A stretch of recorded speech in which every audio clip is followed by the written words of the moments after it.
ख्रिस्त में मेरे प्यारे भाइयों बहनों, हम सभी लोग आज पवित्र रखबूद में प्रवेश करने जा रहे हैं, जिसे हम कहते हैं लेंट।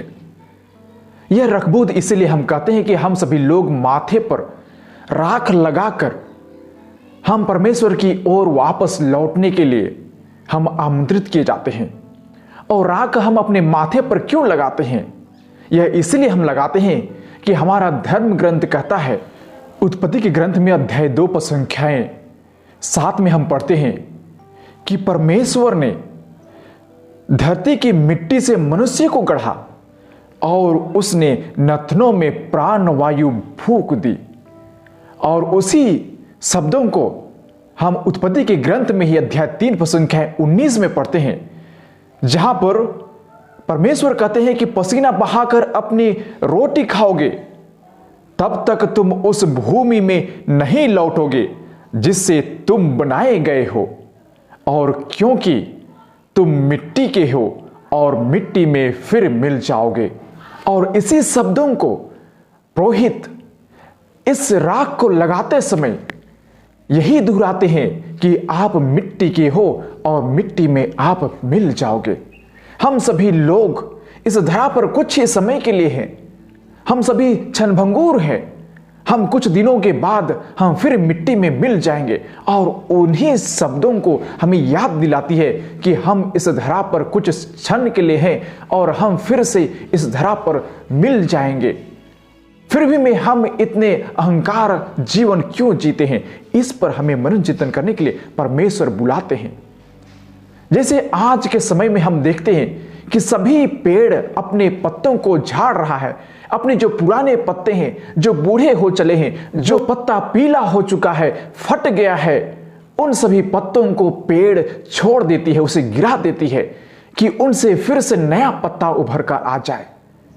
यदि हम अपने जीवन को भी झांक कर देखें तो यह जो हमारा सीजन, यह जो हमारा समय है रखबूद के बाद का, वह हमारे लिए एक पतझड़ का समय है। हमें नवीनीकरण करने का समय है, जिसे हम सभी लोगों को अपने पुराने रीति रिवाजों को, अपने पापों को, अपने कमजोरियों को, हम सभी बुरे व्यवचारों को छोड़कर हम फिर से नवीनीकरण करें, हम नए जीवन को अपनाएं, जिसे हम सभी लोग परमेश्वर की ओर जा सके, हम फिर से नए बन जाएं, हम फिर से हरे भरे हो जाएं। और वही परमेश्वर का वचन आज हम सभी लोगों को मनन चिंतन करने के लिए बुलाती है। इसी रखबूद या लेंट के सीजन को हम सभी लोग हिंदी में कहते हैं चालीसा काल। यह जो चालीसा काल होती है, यह 40 दिनों का होती है, इसलिए हम इसे कहते हैं चालीसा। और यह जो 40 दिन होती है, हमारे बाइबल के अनुसार बहुत ही महत्वपूर्ण संख्या निर्धारित की गई है। बाइबल में कई सारे जगहों में आप पाएंगे, लगभग 145 से 150 जगहों पर आप पाएंगे कि यह 40 जो गिनती है, यह जो संख्या है, इसका प्रदर्शन किया गया है। लेकिन हमें उस पर ज्यादा मनन चिंतन करने की आवश्यकता नहीं है। हम देखते हैं कि 40 दिन तक जल प्रलय हुआ। 40 वर्षों तक इस्राएलियों ने मरुभूमि में यात्रा किए। 40 दिन तक हमारा प्रभु यीशु ख्रिस्त ने खुद उपवास परहेज किया, प्रार्थना किया, और मूसा ने खुद ने 40 दिन तक प्रार्थना की और उसे 10 नियम दिया गया। और वैसे ही हम देखते हैं परमेश्वर स्वर्गारोहण होने से पहले 40 दिन तक उन्होंने अपने शिष्यों को दिखाई दिया। और ये सभी बहुत सारे घटनाएं हैं जिसे हम बाइबल में उद्धृत किया हुआ देखते हैं, लेकिन इस पर ज्यादा हमें मन चिंतन करने की आवश्यकता नहीं है। लेकिन यदि हम इस चालीसा काल में अपने जीवन को झांक कर देखें तो हमें बहुत ही मनन चिंतन करने की आवश्यकता है और हमारे जीवन में बदलाव लाने की आवश्यकता है, क्योंकि परमेश्वर का वचन साफ साफ कहते हैं यह जो चालीसा काल है, यह जो उपवास और परहेज रखने का समय है, वह हमारे आंतरिक रूप से बदलने के लिए बुलाती है। और उसी को अंग्रेजी में इस समय के लिए निर्धारित किया हुआ 3 शब्द हमें याद दिलाती है कि we should pray, fast and give charity.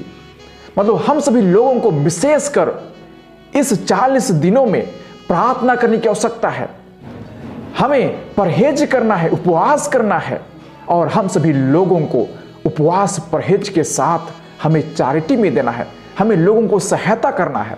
और इसीलिए इन 3 चीज़ों को हमें अपने जीवन में ज़्यादा गौर करना। प्रार्थना में जीवन जीने के लिए कलीसिया हमें बुलाती है, हमें याद दिलाती है, और हमें उपवास परहेज करना चाहिए या नहीं करना चाहिए, यह हमारे लिए बहुत ही बड़ा एक निष्कर्ष विचार विमर्श करने का एक मुद्दा बन गया है।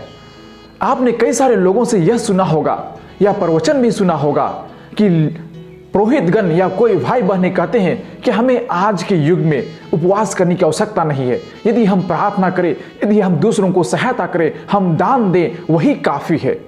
हमें अपने जीवन में नहीं खाए या तो हम परहेज करें खाने पीने से, उससे कोई फायदा होने वाला नहीं है। लेकिन मेरे प्रिय भाइयों बहनों, यदि हम परमेश्वर के वचन को पढ़ते हैं, मार्क के अध्याय 9 पद संख्याएं 29 में परमेश्वर का वचन कहता है कि किसी व्यक्ति ने उस भीड़ से अपने बेटे को लाकर यीशु के शिष्य के पास ले आया और कहा कि इन्हें चंगा कर दो, क्योंकि वह गूंगा था, वह अवधूतग्रस्त था, और उनके शिष्य उन्हें चंगा नहीं कर पाए। और उन्होंने परमेश्वर के पास लेकर आया और कहा कि मैंने आपके शिष्यों के पास लाया था, लेकिन उन्होंने इसे चंगा नहीं कर पाया। और यीशु कहते हैं कि रे अल्पविश्वासी, कब तक मैं आपके साथ रहूंगा। और उन्होंने उसे चंगा किया। और उनके शिष्यों ने बाद में आकर पूछा कि हम वह कार्य क्यों नहीं कर पाए। तो परमेश्वर का सीधा जवाब था कि यह सभी कार्य जब तक आप उपवास और प्रार्थना नहीं करेंगे, तब तक यह कार्य संभव नहीं है। मेरे प्रिय भाइयों बहनों, हमारे जीवन में उपवास और प्रार्थना करना अति आवश्यक है। यदि हमें आंतरिक रूप से वह शक्ति चाहिए, वह प्रार्थना का भाव चाहिए, तो हमें जरूर उपवास और प्रार्थना अति आवश्यक है। आप जानते हैं, हमारा परमेश्वर ने भी 40 दिनों तक वह उपवास परहेज रखा और प्रार्थना किया, तभी उनके पास उतनी शक्ति मिली। और वैसे ही हमारे समाज में भी कई सारे लोग हैं जो अपने आध्यात्मिक रूप से शक्ति प्राप्त करने के लिए ये उपवास रखे। महात्मा गांधी जो खुद अपने जीवन में उपवास किया करते थे, नेल्सन मंडेला, मदर टेरेसा और कई सारे ऐसे संत हैं जो उपवास और प्रार्थना के द्वारा अपने आंतरिक शक्ति को बढ़ाया। और यदि हम अपने जीवन में चंगाई प्राप्त करना चाहते हैं तो जरूर हमें इन वचनों को ध्यान रखना पड़ेगा। आज के पहले पाठ में नबी योएल साफ साफ शब्दों में कहते हैं कि हम सभी लोगों को उपवास करो और अपने हृदय से पश्चाताप करो, रो, शोक मनाओ और परमेश्वर के पास वापस आ जाओ। और हम सभी लोगों को अपने कपड़े फाड़कर, राख लगाकर पश्चाताप करने की आवश्यकता नहीं है, लेकिन अपने हृदय से हमें पूर्ण रूप से हमें पश्चाताप करना है और हमें परमेश्वर के पास वापस आना है। और यह केवल इन्हें गिने लोगों के लिए नहीं है, सभी लोगों को परमेश्वर का वचन हमें बुलाता है कि बूढ़े हो या बच्चे हो, दूधमुहे बच्चे हो, सभी को, दुल्हा या दुल्हन, अपना कमरा छोड़कर सभी लोग परमेश्वर के पास पश्चाताप करते हुए हमको बुलाता है। और हम याजकों को विशेषकर परमेश्वर का वचन कहता है कि हम अपनी प्रजा के लिए हम प्रार्थना करें। हम विशेषकर उनके लिए जो अति आवश्यक अवस्था में, विशेषकर उन देश के लिए प्रार्थना करें जो आपस में लड़ रहे हैं। हम उनकी शांति के लिए, इस संसार में शांति छाए रहने के लिए हम प्रार्थना करने के लिए बुलाए जाते हैं। आज का सुसमाचार हमें कोई दिखावे के लिए नहीं, लेकिन हमें आंतरिक रूप से प्रार्थना करने के लिए परमेश्वर हमें बुलाते हैं।